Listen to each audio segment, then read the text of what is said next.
E você falou também assim, adoção é um tema para todos nós, Todos nós. né? Mas não é todos que terão o ato de adotar, né? Sim. Se você pudesse falar assim, quais são as famílias que têm esse perfil? Tá. O que seria esse perfil? Para adotar, você tem que ter uma facilidade em ter empatia com o outro. Então, quando a gente fala de empatia, é se colocar no lugar do outro. Você tem que estar disponível a perdoar. Ok. Em inúmeras situações você vai ter que perdoar. Você tem que estar disponível a aprender. Não dá para se tornar um pai ou mãe pela vida da adoção achando que você sabe tudo. Não vai. Não, e eu vou te falar que eu fiz 2 adoções, eu tinha uma baita experiência. E quando a Nath chegou, eu vivi complexidades com ela, que eu fiquei totalmente sem saber como agir. Ok. Você tem que se adaptar, resiliente. Então você tem que ser aquela pessoa que sabe viver no caos, mas levanta. São características que mais importam dentro do processo adotivo, né? E comprometimento com o outro. É interessante, porque quando a gente faz essa pergunta, talvez uma das primeiras coisas que as pessoas vão pensar é se tem condições financeiras, né, e tal. E isso tá lá embaixo na lista. Tá lá embaixo. O financeiro é muito engraçado. Pô, nós nos tornamos pais de 4, né? Em meio ao desemprego. E é difícil, não é fácil. Você tem que ter planejamento familiar, você tem que ter juízo, pensar, fazer conta, como qualquer família, porque as crianças que vêm, elas vêm com dores, traumas profundos. Então, sim, se faz importante um acompanhamento psicológico. A gente Você tem vai que pagar por isso, a gente né? tem que tirar esse tabu, tá, gente? A terapia, ela vem pra ajudar a criança. A criança mesma, através da terapia, entende o que ela sente, né? Então, o psicólogo, ele só é um mediador.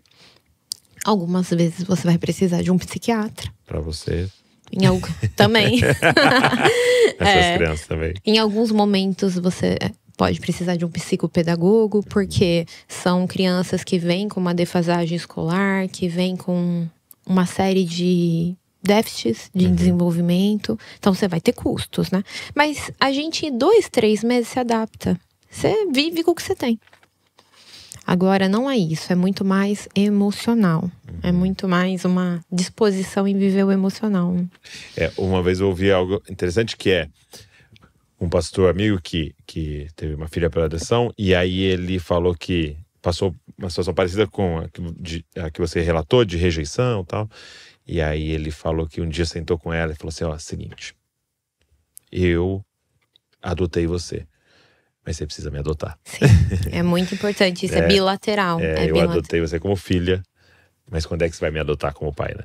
E aí foi esse processo de cura e tal. E até ele relatou algo muito interessante, assim, que uma das questões para ele, que foi um desafio, né, com a filha, ela chegou a morar na rua um período, né? Então, ele falando que uma das questões é independência. Então, por exemplo, ele falou assim, pensou, né, uma pessoa que morou na rua, naquele desconforto da rua, agora tem uma cama, né, e um travesseiro dela e tal, né, e ele chegava no quarto e ela tava dormindo no chão. Sim, muito comum. E aí ele falou, meu Deus, aí ele descobriu uma coisa, que é assim, uma coisa que a pessoa tá agarrada é eu não vou fazer o que você manda. Mesmo que o que você tá mandando pra mim é muito bom, eu não vou fazer o que você tá mandando. Porque a rua ensina essa questão da independência. E tem mais também, né? Essa questão do... Quando eles começam... A Flávia era assim. A Flávia, ela não se olhava no espelho. Ela não olhava. E eu falava assim, mas essa menina não olha no espelho, gente. E aí, depois de muitos anos, ela falou assim, mãe, quando eu olhava no espelho e eu via que eu estava mais bonita, que eu estava mais feliz, eu na hora sentia muita dor. Então eu não podia olhar no espelho. E eu falei assim, mas por que, filha? Porque o que eu via no espelho não era a forma que eu me sentia. Eles têm dificuldade de viver o novo. Então, assim, Porque é uma mudança exterior, né? Lá em casa, pô, 5 anos com os nossos filhos. Até hoje, Douglas, tem situações lá onde a gente vê eles se autoflagelando mesmo, sabe? Criando situações pra sofrer. Agora, eu brinco que a gente tá com 3 meses de vitória. Porque daqui a pouco é muito engraçado. Dá um gatilho, mudança comportamental, destrói o ambiente. Aí passa, por que aconteceu isso, filha? Mãe, não sei, mas eu não consigo ficar num ambiente saudável. Isso porque os nossos filhos verbalizam, eles têm uma facilidade. A nossa filha, o ano passado, quando eu fui gravar o reality, eu fiquei uma semana fora. E quando eu voltei, eu falei, como foi pra você? Assim, eu olhava no espelho e falava, minha mãe vai voltar, minha mãe vai voltar. Já fazia 4 anos que ela morava com a gente. E sabe que você não vai embora. Ela precisou verbalizar todos os dias, olhando no espelho, que eu ia voltar. Forte, é muito. Forte. A gente vê, os estudos mostram, aí lá vai de novo ciência, que é de 20 a 25 anos para ressignificar um trauma. Meu Deus. E a gente quer que a criança com 1 ano já esteja disponível, já esteja aberta. Né? Você chegou a ler alguns livros do Gabor? Não? Não li. Ele é especialista em trauma. E até a Val leu um recente agora. Ela leu 2. E um deles é O Mito do Normal. Esse eu já ouvi falar o título. É muito legal, porque é sobre trauma. Sim. E aí ele lançou um outro agora. É que eu acho que não tem em português ainda. O Scattered Minds. E aí ele vai mostrando como o tipo de educação que a gente tá dando tá gerando crianças com TDAH, né? É bem interessante, sim. É muito. Mas ele é especialista em trauma, sim. E realmente... Tanto que ele defende que trauma é o principal fator de morte na humanidade. Nossa. E aí ele fala assim, por quê? Aí você fala, acho que não, olha aqui, é câncer. Mas por que essa pessoa teve câncer? Entendeu? Já é provado. Tem muitos que estudos. Tem questões emocionais muito profundas que abrem essa parte genética pro câncer. Aí por que essa pessoa... mas não, ele morreu de acidente de carro porque tava bêbado. Por que ele bebia? E aí ele vai mostrando que indiretamente... tudo vem daqui. E é legal a gente também frisar que quando a gente fala das crianças que foram acolhidas, retiradas de suas famílias, hoje a gente já sabe que elas viveram pelo menos 3 grandes traumas e rupturas. Então, quando a gente vai estudar psicologia do trauma, vai olhar traumas do desenvolvimento, é complexo. Porque é muito mais do que a literatura descreve. Já chegou a ser comparado ao trauma de guerra.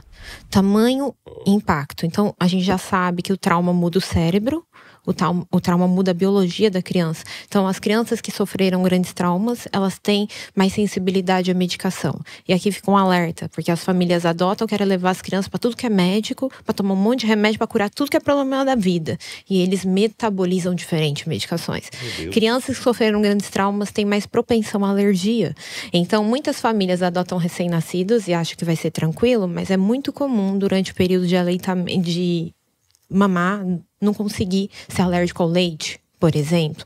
Pode ter também várias outras questões a outras, diabetes e tantas outras doenças. Então, o trauma, ele não é só um detalhe, ele é muito importante nesse processo todo. E nós, como famílias que queremos seguir essa via, a gente tem que entender isso. Porque quando você entende, não é que você vai olhar para o seu filho e vai taxá-lo, vai menosprezá-lo, mas você vai olhar diferente para o comportamento. Porque o trauma é só o comportamento só é a pontinha do iceberg. Tem muito dá mais. Muito mais paciência, né? E é legal também, antes que, até pra gente não esquecer, eu queria deixar aqui um alerta, que é muito sensível também, é a relação à introdução da religião na adoção.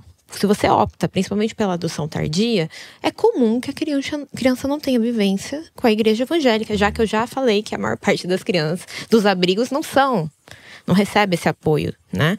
Então, tem que tomar muito cuidado com essa introdução da igreja, né? Eu já vi muitos cristãos evangélicos devolverem os seus filhos porque eles não queriam ir para a igreja. Isso é muito comum, inclusive o pessoal que trabalha com o processo adotivo, equipe técnica, às vezes você fala que é evangélico e já olham preocupados. Então, isso é uma das coisas que você tem que se perguntar lá, tá? E o que eu vou fazer se a criança não quiser ir pra igreja? Exato. Como que eu vou reagir? Como eu vou fazer essa introdução, né? Porque, lá em casa, nossos 5 filhos, foi lentamente, mas eles foram super receptivos. Mas e se um deles virasse e falasse assim, não vou? E aí? Como que você vai agir? Você vai agir diferente porque ele veio pela adoção? Você vai agir com amor? E na adaptação, você vai forçá-lo a ir? Sendo que é momento de sentar, brincar, divertir? Tudo isso tem que ser pensado antes do processo adotivo. E a resposta é simples, né? Se fosse um filho biológico, falou que não vai. Você vai faria? devolver para quem? Exatamente. Então, assim, um conselho, até se você opta pela adoção tardia, seja honesta com a criança. Se é importante ali na igreja com você, desde a aproximação, fala pra criança. A Nath, a gente fez isso. A Nath, a gente sentou com ela e falou assim: filha, é o seguinte, você não precisa se converter à nossa religião, mas ir ao culto é um evento familiar. Aí ela até fala assim, ó, geralmente nós sentamos todos juntos. A gente gosta de dar a mão e assistir o culto junto. É um momento familiar. Nós gostaríamos muito que você estivesse com a gente. O que você acha disso? Isso é um problema pra você? E aí a Nath falou, não, mãe, eu vou. Eu falei assim, você não precisa levantar. Você não precisa cantar, não precisa nada. E aí, no caso da Nath, ainda a gente foi abençoado que deu 10 meses, a Nath estava se batizando na igreja. Mas foi totalmente voluntário. Então, é um assunto também importante, bem complexo. Obrigado, Fernanda. Imagina. Poxa, que papo legal. E eu tenho certeza que vai ficar uma semente, assim, no coração de muitas pessoas. Vão ver de que maneira isso floresce. Talvez você receba um monte de mensagens lá no seu Instagram.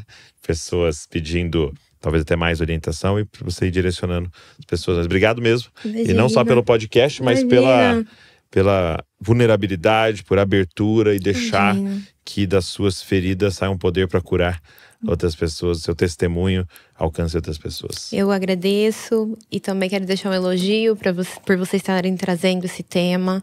E eu espero que muitas pessoas que assistam aqui possam levar esse tema para dentro das igrejas. Exato. Esse debate, eu acho que vai ajudar muito. Amém, amém. Obrigada. Isso daí. Obrigado você que está aqui nos assistindo, nos ouvindo.